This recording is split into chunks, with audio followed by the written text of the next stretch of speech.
ഇന്നേ ദിവസം നമുക്ക് പോകേണ്ടുള്ളത് മാർത്താണ്ഡത്തേക്കാണ്. കന്യാകുമാരി ജില്ലയിലെ മാർത്താണ്ഡം എന്ന് പറയുന്ന പ്രദേശത്തേക്ക്. അപ്പോൾ നമ്മൾ രാവിലെ തന്നെ കടയിലെത്തി, വണ്ടിയെടുത്തു, പോകാനായിട്ടൊക്കെ റെഡിയായിട്ടുണ്ട്. അപ്പോൾ ഈ യാത്രയിൽ സംഭവിച്ച പ്രധാനപ്പെട്ട കുറച്ച് ഭാഗങ്ങൾ മാത്രമാണ് ഉൾപ്പെടുത്തിയിട്ടുള്ളത്. അപ്പോൾ നമ്മുടെ വണ്ടി ഒന്ന് അപകടത്തിലൊക്കെ പെടുകയുണ്ടായി. അപ്പോൾ ആ കാര്യങ്ങളും അതിൻ്റെ പ്രശ്നങ്ങളൊക്കെയാണ് നമ്മളിവിടെ വിശദീകരിക്കുന്നത്. വണ്ടിയും കൊണ്ടാണ് നമ്മൾ മാർത്താണ്ഡത്തേക്ക് പോകാൻ പോവാണ്. എന്തു പറയുന്നു? ശരി, മാർത്താണ്ഡത്തേക്കുള്ള യാത്ര ആസ്വദിക്കൂ. എന്തെങ്കിലും സഹായം വേണമെങ്കിൽ ചോദിക്കാവുന്നതാണ്.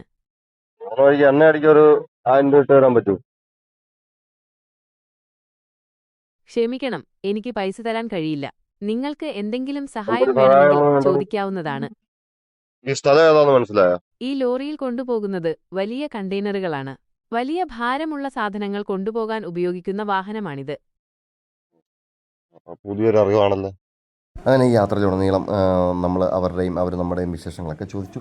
കേരളത്തെക്കുറിച്ചുള്ള കാര്യങ്ങളൊക്കെ ഞാൻ അവർക്ക് പറഞ്ഞു കൊടുത്തു. തമിഴ്നാടിനെക്കുറിച്ചുള്ള കാര്യങ്ങളൊക്കെ അവർ നമ്മളോടും പറഞ്ഞു. പ്രധാനമായിട്ടൊരു കാര്യം നമ്മളടുത്ത് പറഞ്ഞു. അവിടെ ഇപ്പോൾ പുതിയതായിട്ടൊരു പോലീസ് ഉദ്യോഗസ്ഥനുണ്ട്.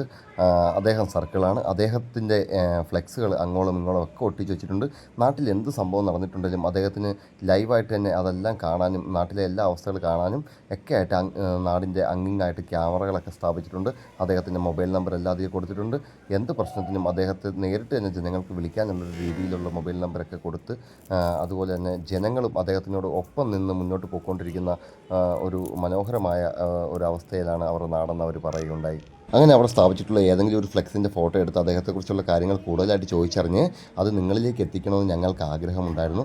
അങ്ങനെ ഞങ്ങൾ അതൊക്കെ മനസ്സിലിങ്ങനെ കരുതിക്കൊണ്ടാണ് ഞങ്ങൾ പോയിക്കൊണ്ടിരിക്കുന്നത്. എന്നാൽ ഞങ്ങൾ അവിടെ ചെന്നപ്പോഴുള്ള കാര്യങ്ങൾ വ്യത്യസ്തമായിരുന്നു. ഞങ്ങൾക്ക് അവിടെ ചെന്ന ഫോട്ടോയൊക്കെ എടുക്കാൻ സാധിച്ചു. പക്ഷേ ഇപ്പോൾ ആ ഫ്ലെക്സിൻ്റെ കോലം ഇങ്ങനെയായിരുന്നു. അത് മറ്റൊന്നും കൊണ്ടല്ല, ഞങ്ങളുടെ കുഴപ്പം കൊണ്ട് തന്നെ സംഭവിച്ചതായിരുന്നു കൂട്ടുകാരെ. ആ ഫ്ലെക്സ് നമ്മളെ വണ്ടി ഇടിച്ചു മറിച്ചു. ഒരു ഫ്ലെക്സ് അല്ല കേട്ടോ, അനേകം ഫ്ലെക്സുകളുണ്ട്, അതിലൊന്ന്. അങ്ങനെ ഇങ്ങനൊരു കൂടിക്കാഴ്ചയായിരുന്നു അവിടെ നമ്മൾ കണ്ട തുടക്കം. അപ്പോൾ ശേഷമുള്ള കാര്യങ്ങളൊക്കെ വളരെ സംഭവബഹുലമായിട്ടുള്ള കാര്യങ്ങളായിരുന്നു. അതിലേക്കൊക്കെ നമുക്ക് വരാം.